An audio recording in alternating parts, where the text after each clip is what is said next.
بسم اللہ الرحمن الرحیم الصلاۃ والسلام علیک یا رسول اللہ وعلی آلک و صحابک یا حبیب اللہ۔ دیکھیں بیٹے، عربی کا ترجمہ، عربی جاننا، عربی جاننے کے لیے 6 فن کا جاننا ضروری ہے۔ عربی کو سمجھنے کے لیے 6 چیزوں کا جاننا ضروری ہے۔ اس کے علاوہ عربی کا نہ کوئی ترجمہ کر سکتا ہے، نہ اس کو سمجھ آ سکتی ہے۔ اور یہ دنیا کے اندر ایک ہی زبان ہے جس کے لیے یہ 6 کتابیں ہیں۔ باقی دیگر جتنی بھی زبانیں ہیں ان کے لیے صرف الفاظ معنی کے حد سے آگے نہیں ہے۔ مثلا وہ اتنا ہی سمجھتے ہیں کہ الفاظ معنی کو ہی گرامر سمجھتے ہیں، جبکہ عربی اس بات کو تسلیم نہیں کرتی۔ عربی میں جب تک 6 فن نہ آتے ہوں اس وقت آدمی عربی کا ترجمہ نہ کر سکتا ہے، نہ سمجھ سکتا ہے۔ اس میں سب سے پہلی ہے صرف، یعنی جس کو سیگے یا الفاظ معنی کہہ لو، پہلے یہ کتاب ہے صرف۔ دوسری ہے نحو، تیسری ہے نحو جو ہے یہ کلام کو جوڑنے کا طریقہ بتاتی ہے کہ جو الفاظ آپ نے جو سیکھ لیے ہیں، ترجمے سیکھ لیے ہیں، اس کو آپ نے جوڑنا کیسے ہے اور ان کی آخر کی حرکت کو جاننا کیسے ہے، اس کا معنی کا آپ کو سمجھ کیسے آئے گی۔ تیسرا علم المعانی ہے، کلام موقع محل کے مطابق کیسے ہوگا۔ اس کے بعد آ جاتا ہے علم البیان۔ یہ کتنے 4 فن ہو گئے۔ علم البیان کہتے ہیں کہ تاکید معنوی سے بچنا۔ مثال کے طور پہ میں کہتا ہوں میں نے مری ہوئی بھینس کو چلتے ہوئے دیکھا، اس کی یہ سمجھ نہیں ہے کہ بھینس مری ہوئی تھی، یہ کیا معاملہ تھا، کیونکہ تاکید معنوی ہے، اس کے اندر مشکل ہے۔ تو مراد تو یہ ہے کہ بھینس مری ہوئی تھی، میں چل رہا تھا، میں چلتے ہوئے دیکھا، کتنا مشکل ہے۔ ایک آ جاتی ہے علم البدی۔ علم البدی کو کلام کے اندر جیسے سالن کے اندر ایک نمک کا ملاوٹ ہوتی ہے نا تو پھر سالن کا مزہ آتا ہے، یہ ایک نمک کی طرح ہے۔ یہ نہ ہو تو کلام کا مزہ ہی نہیں آتا۔ یہ کلام کو خوبصورت بنانے کے لیے آتا ہے۔ مثال کے طور پہ جیسے تمہید باندھتے ہیں کہ کوئی ایسی میرے دل کی سنگلاخ دیواروں کی چرچراہٹ سے دل ناسوز آواز سنائی دیتی ہے۔ کیا بولا ہے میں نے؟ میرے دل کی سنگلاخ دیواروں کی چرچراہٹ سے دل ناسوز آواز سنائی دیتی ہے۔ اس میں تو اتنا ہی کافی ہے کہ مجھے میرا دل گھبراتا ہے، میں سوچتا ہوں، کافی تھا نا۔ یہ کون سی کہ میرے دل کی سنگلاخ، کون سی سنگلاخ؟ یعنی سنگلاخ کہتے ہیں پہاڑی علاقے ایسے جہاں پہ پتھروں کے یعنی سخت ترین چٹانیں ہوں، ان کو کہا جاتا ہے سنگلاخ۔ تو دل کی کون سی سنگلاخ دیواریں ہوتی ہیں؟ یعنی میرا بڑا بے رحم دل، مراد یہ بڑا سخت دل، بڑا بے رحم دل،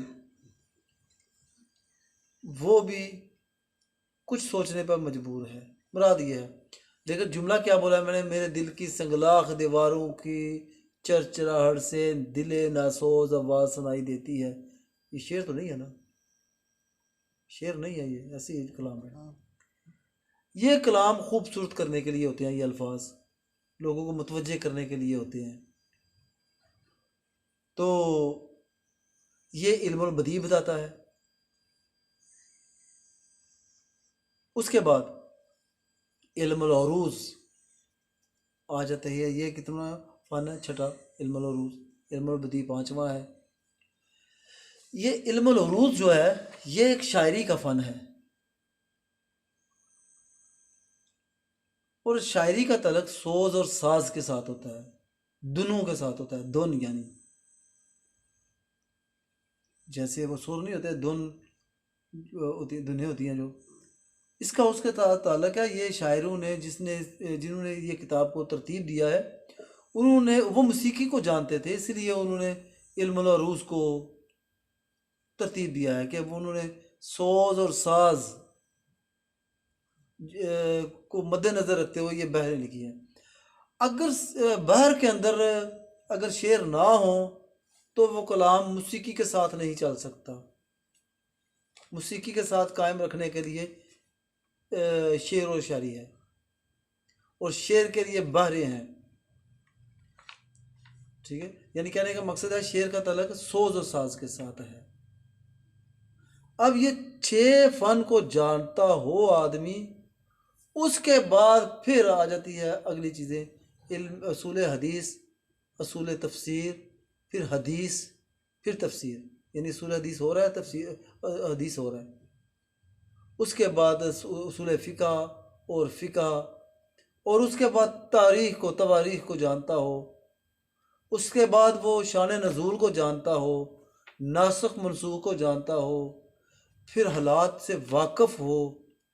یہ سب چیزیں جاننے کے بعد وہ قرآن پاک کی تفسیر کرنے کا اہل ہوتا ہے. وگرنہ کوئی آدمی تفسیر نہیں قرآن پاک کی لکھ سکتا اگر یہ چیزیں نہیں جانتی. کون سی؟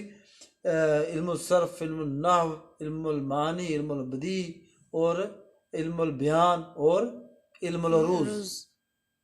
یہ جاننے کے بعد پھر اصول حدیث، اصول فقہ، اصول تفسیر، پھر حدیث اور فقہ اور تواریخ.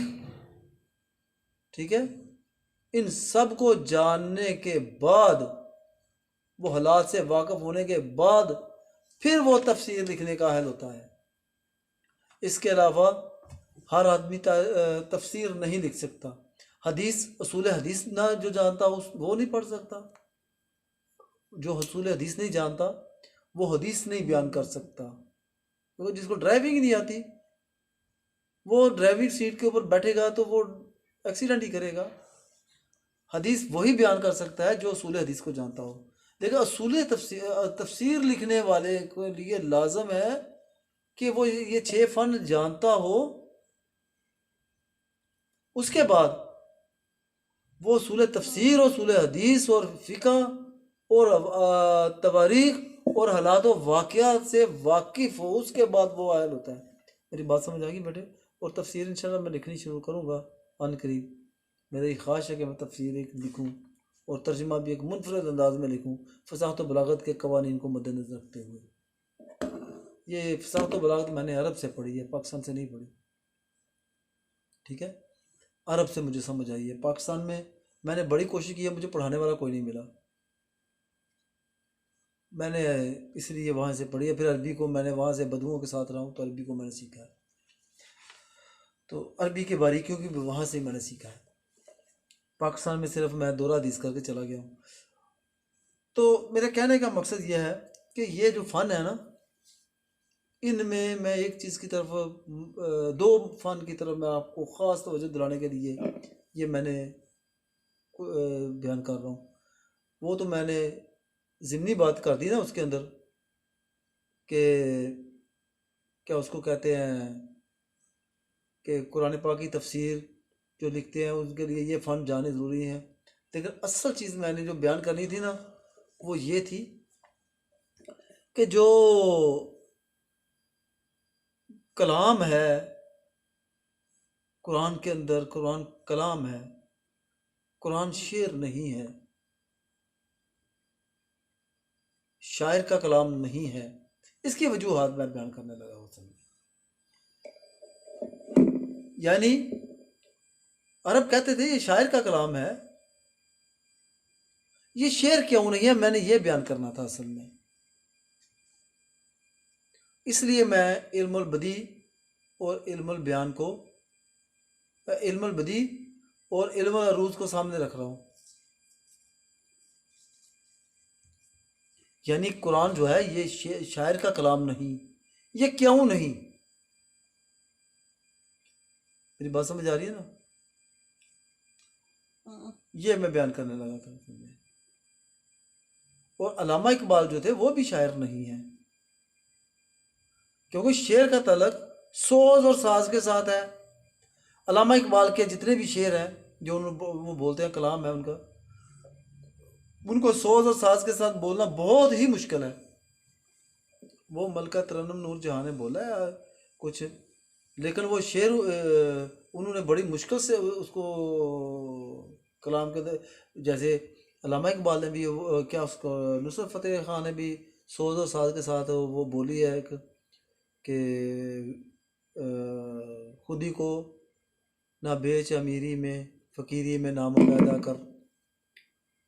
بڑی مشکل سے انہوں نے ادھر کیا ہے اس کو، سوز و ساز کے ساتھ نہیں ہے، بس انہوں نے کوشش کی ہے اس کو. تو کلام کوئی بھی ہوتا ہے نا، جو ہوتا ہے شعر، جو ہوتا ہے، جو شعر بحر کے اندر نہیں، علم العروض کے اوپر نہیں ہے، بحریں جو ہے وہ بحر بصیر، بحر طویل، بحر بصیر، بحر مدید وغیرہ، یہ جتنی بھی بحریں ہیں، ان میں سے ان بحروں کے علاوہ کوئی اس کے ان بحر کے کسی کے اوپر نہیں ہے اگر شعر، تو وہ سوز و ساز میں نہیں آتا. اس لیے وہ جو سوز و ساز میں نہ ہو وہ شعر نہیں ہے. ایک بات تو یہ سمجھ لو. دوسرا، شاعر جو ہوتے ہیں وہ غلوف لے آتے ہیں، ان کے لیے یہ نہیں ہوتا میں کیا کہہ رہا ہوں، اس کے ذہن میں ہے یہ میرا شعر مکمل ہو رہا ہے، یہ لفظ میں بول رہا ہوں، چاہے یہ شریعت کے خلاف ہے، چاہے یہ حقیقت کے خلاف ہے، چاہے یہ کچھ بھی ہے، لیکن میرا شعر مکمل ہو رہا ہے. وہ اپنے شعر کو مکمل کرنے کے لیے الفاظوں کا سہارا لیتا ہے، چاہے وہ جھوٹ ہے سچ ہے، اس کا کوئی تعلق نہیں. وہ بہت ساری باتیں شاعر جو ہے ایسے ہی بیان کر دیتے ہیں. میں وہ شعروں کے کلام سنتا ہوں تو میں حیران ہوتا ہوں کہ یہ اس حد تک گزر جاتے ہیں کہ ان کو سمجھ ہی نہیں آتی کہ میں کیا بیان کر رہا ہوں اور اس کا رزلٹ کیا ہے، لوگوں کے اوپر اس کے کیا اثرات مرتب ہوں گے. اس کے ذہن میں یہ نہیں ہوتا. بس اس کا وزن پورا ہونا چاہیے. اس کو کوئی شعر نہیں، کوئی ملتا نہیں نا لفظ، جو اس کا وزن پورا کر رہا وہ ڈال دیتا ہے. تو وہ سوز و ساز کے اوپر پورا اتر جاتا ہے، بحر کے اوپر پورا اتر جاتا ہے تو وہ کر لیتا ہے. لیکن جو کلام ہوتا ہے نا، اس کا تعلق شعر کے ساتھ نہیں ہوتا. اس کا تعلق فصاحت و بلاغت کے ساتھ ہے. شعر اور ہے، علم العروض اور ہے، علم العروض اور ہے، یعنی شاعری کا فن اور ہے، اور فصاحت و بلاغت اور ہے. فصاحت و بلاغت کے اندر پہلی تو بات یہ ہے کہ جو نا علم المعانی ہے، علم البیان ہے، علم البدی ہے. علم المعانی تو حالات کے مطابق، کلام تقاضا حال کے مطابق ہو جائے. علم البیان کے اندر تقید معنوی سے وہ خالی ہو جائے کہ جو کلام کیا ہے وہ اگلے کو پوری طرح سمجھ آ جائے. جو وہ بات کر رہا ہے، کسی کو سمجھا رہا ہے، وہ اس کو بات پوری سمجھ آ جائے، اس کی وضاحت کرنے کی اس کو ضرورت نہ پڑے. اور علم البدی کیا ہے؟ علم البدی یہ ہے جو کلام کو خوبصورت کرنے کے لیے آتا ہے. اور شعر کے اندر الفاظ زیادہ کلام بے فائدہ ہوتا ہے. فصاحت و بلاغت کے اندر ہر کلام، مکمل کلام جتنا بھی ہے وہ فائدہ میں ہوتا ہے. یعنی بے فائدہ فصاحت و بلاغت میں کلام نہیں ہوتا. جو کلام بے فائدہ ہو وہ محمل کلام میں آتا ہے، وہ فصاحت و بلاغت میں نہیں آتا. ٹھیک ہے، جیسے میں نے یہ بولا ہے کہ وہ میرے دل کی سنگلاخ دیواروں کی چرچراہٹ سے دل ناسوز آواز سنائی دیتی ہے. اس کے اندر بڑائی بیان کی گئی ہے، خوبصورتی بیان کی گئی ہے، اس کا وزن کے ساتھ کوئی تعلق نہیں، نہ اس کے اندر کوئی ایسی جھوٹ بیان ہو رہا ہے کہ میں نے صرف مجاز کی حد تک رکھا ہے اس کو کہ میرا دل اتنا سخت ہونے کے باوجود وہ بھی ٹوٹ پھوٹ کا شکار ہو گیا ہے اتنا ظلم دیکھ کے. اس سے مراد یہ ہے کہ میرے دل کی سنگلاخ دیواروں کی چرچراہٹ سے دل ناسوز آواز سنائی دیتی ہے کہ میرا دل ٹوٹ پھوٹ کا شکار ہو گیا ہے. یہ بات کا خیال رکھ کے تو قرآن پاک کے اندر علم البدی کو مد نظر رکھا گیا ہے. یعنی اس کے اندر ہے قرآن پاک کے اندر کچھ آیات قرآن پاک کے اندر ہے جیسے اذا الشمس کورت واذا النجوم انکدرت. علم البدی کے اندر ایک خاص چیز ہے کہ طبقات بیان کیے جاتے ہیں. مثال کے طور پہ جیسے عام چیز میں بیان کرتا ہوں، جیسے میں عام چیز بیان کر رہا ہوں. دیکھو ایک چیز ہوتی ہے نا کہ ایک طے ہوتی ہے مٹی کی سرخ کلر کی، اس کے اوپر مٹی ایک اور آ جاتی ہے اور کلر کی، اور آ جائے اور کلر کی، کہ آپس میں طبقے ہیں. ایسے ہی ہوتا ہے. یا ایسے سمجھو کہ ایک جگہ پہ گلاب کا پھول لگا ہے، ایک طرف دوسرا پھول لگا ہے، یہ آپس میں طبقے ہیں، طبقات ہیں. علم البدی کے اندر جو زیادہ کلام کو خوبصورت کرتے لیے آتا ہے وہ طبقات ہیں. جیسے اذا الشمس کورت واذا النجوم انکدرت. شمس کورت یہ ایک طبقہ ہو گیا، واذا نجوم الگ ہے، منکدرت آپس میں ایک ہی گلدستے میں لگے ہوئے ہیں. گلدستے ہیں نا دو. مثال کے طور پہ ایک گلدستے کے اندر گلاب کا پھول لگا ہے، جیسے ہم وہ پہاڑیوں کے اندر دیکھتے ہیں ایک جگہ پہ ایک چیز لگی ہے، اس کی جگہ پہ خوبصورت دوسری چیز لگی ہے. ہم دونوں کو دیکھ کے ادھر بھی دیکھتے ہیں ایک لگی ہے تو ادھر بھی دیکھتے ہیں اور حیران ہوتے ہیں، ادھر دیکھتے ہیں اور حیران ہوتے ہیں. یہ ہم حیران ہوتے ہیں نا، یہ حیران کر دینے والی چیزیں آپس میں طبقات ہیں. پہلے ہم نے یہ جیسے ہم رنگین مچھلی دیکھتے ہیں، ایک کلر کی مچھلی ہو تو دیکھ لیا بس ایک ہی کلر کی ہے، ایک میں نیلی ہے ہم کہتے ہیں یہ اور کلر کی ہے، یہ اور کلر کی ہے. مچھلیوں کے اندر وہ طبقات ہیں نا. تو ایسی قرآن پاک کے اندر وہ ساری حقیقت ہے نا. قرآن پاک کے اندر یہ کہا گیا علم البدی کا مطلب ہے طبقات بیان کرنا اصل. تو قرآن پاک میں کیا کہا گیا؟ اذا النجوم اذا الشمس کورت واذا النجوم انکدرت ہے نا، آگے اخیر تک صورت جو ہے یہ آپس میں طبقات. کتنا کلام خوبصورت ہے. علم البدی کے اندر کس چیز کو بیان کیا جاتا ہے؟ کلام کو خوبصورت کرنے کے لیے. کلام کو خوبصورتی ہے نا.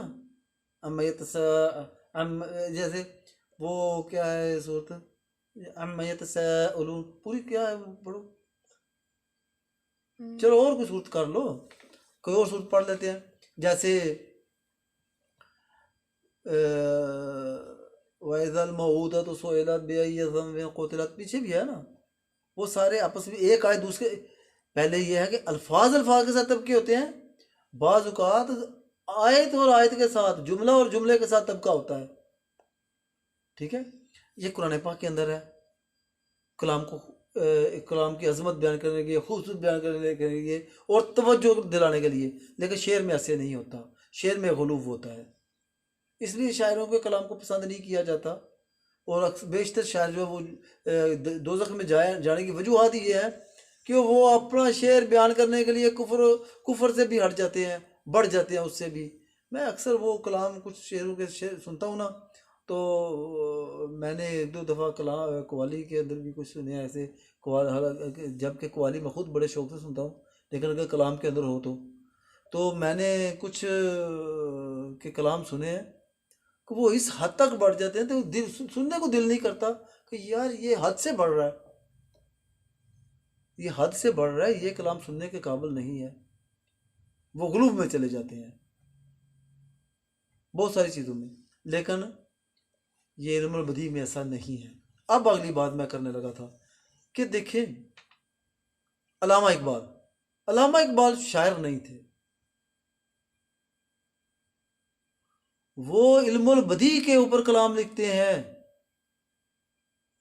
ان کا کلام علم البدیع پر ہے، علم البدیع پر، علم البدیع کا کلام جو ہوتا ہے وہ بڑا عظمت والا ہوتا ہے۔ یہ بات میری سمجھنے والی ہے۔ وہ علم الکلام پہ، علم العروض پہ نہیں ہے، علم العروض پر ہوتا تو پھر ان کا کلام سوز و ساز پر ہوتا۔ میں نے وہ ایک دفعہ کیا ان کا سنا تھا، حسن نثار، انہوں نے ایک دفعہ کہا تھا ٹی وی کے اندر، وہ ایک پروگرام کے اندر، کہ وہ شاعر نہیں تھے، تو ایک نے بڑا غصہ کیا تھا۔ تو حسن نثار صحیح کہہ رہا تھا، لیکن پوری بات نہیں وضاحت کی کہ جو وہ کلام جو لکھتے تھے وہ علم البدیع کے مطابق تھا، اور بڑا عظمت والا کلام ہوتا ہے علم البدیع۔ جو علم العروض ہوتا ہے وہ تو شاعروں کے لیے ہے، عام لوگ جیسے لوگ ہوتے ہیں وہ بولتے ہیں۔ جو فصاحت و بلاغت کے ماہر ہوتے ہیں وہ شعر کم لکھتے ہیں، وہ زیادہ تر وہ کلام کو اگر خوبصورت لکھنا بھی ہو تو وہ علم البدیع کو مد نظر رکھتے ہیں۔ اس لیے علامہ اقبال کا کلام بھی شعر نہیں ہے، مرزا غالب کا بھی ایسی حال ہے، ان کا شاید ہو، مجھے نہیں پتا، نام ان کا اتنا پڑھا ہے، لیکن علامہ اقبال کا جو میں یہ تو پڑھتا ہوں نا، مجھے پتا ہے ان کا جو کلام ہے یہ علم البدیع کے مطابق ہے، شعر نہیں ہے۔ اب قرآن جو ہے یہ بھی شعر نہیں ہے اور نثر بھی نہیں ہے، حیران کن بات ہے، سمجھو، نہ شعر ہے یا نہ یہ نثر ہے، کیونکہ نثر کے اندر بھی غلوب ہوتا ہے، ایسی باتیں بے فائدہ بے مقصد باتیں بیان کر دی جاتی ہیں جن کا مقصد کوئی نہیں ہوتا، ٹھیک ہے۔ جیسے یہ میرا ایک جملہ میں نے بولا تھا، میرے دل کی سنگلاخ دیواروں کی چرچراہٹ سے دل ناسوز آواز سنائی دیتی ہے، یہ نثر ہے، یہ نثر ہے نا، مجاز استعمال کیا گیا، نثر تو ہے۔ یہ الگ بات ہے کہ اس کلام کے اندر خوبصورتی ہے اور بڑا پن نظر آتا ہے، لیکن ہے تو نثر ہے، نہ تو سنگلاخ دیواریں ہوتی ہیں دل کی، تو نہ کوئی اس کی چرچراہٹ ہوتی ہے۔ ایک لحاظ سے تو یہ ایسی ہے نا۔ تو کہنے کا مقصد یہ ہے کہ یہ نثر میں آتا ہے، نثر میں جو ہے نا کلام، نہ قرآن پاک نثر، کیونکہ قرآن پاک کا جو کوئی معنی لفظ بھی بے معنی نہیں، یہ حقیقت بات ہے۔ اذا الشمس کورت، یہ حقیقت بات ہے، واذا النجوم انکدرت، یہ بھی حقیقت بات ہے۔